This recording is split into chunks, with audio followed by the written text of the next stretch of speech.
Dasal po. Anong special na ginagawa niya sa'yo pag may sakit ka? Ano po, binibigyan na po ako ng gamot, tapos lulutuan niya po ako ng pagkain, tapos tatanungin niya po ako, kamusta ka? Ganon. Oo. Kasi pag mga ganyan, yung mga may sakit, meron din yung magandang ala-alang binibigay sa atin, nung mga bata tayo. Na ako, pag may sakit ako, yung tatay ko, ibibili ako ng masarap na mami sa Retiro, sa Jonas. Medyo mahal kasi yun eh. Pero parang feeling niya, gagaling ako pag natikman ko yun.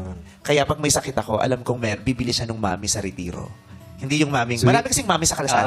Pero espesyal kasi feeling niya gagaling ako agad. Kaya hindi ko alam yung parang pag may sakit ako, na-excite ako kasi alam ko makakain ko yung mami na yun. At hanggang ngayon, nakukurot yung puso ko pag naalala ko yan. Diba? And ang sarap na ng pag-uusapan natin. Naalala ko siya. Ikaw may ganun ka ba sa parents mo nung may sakit ka? Yung magandang core memory?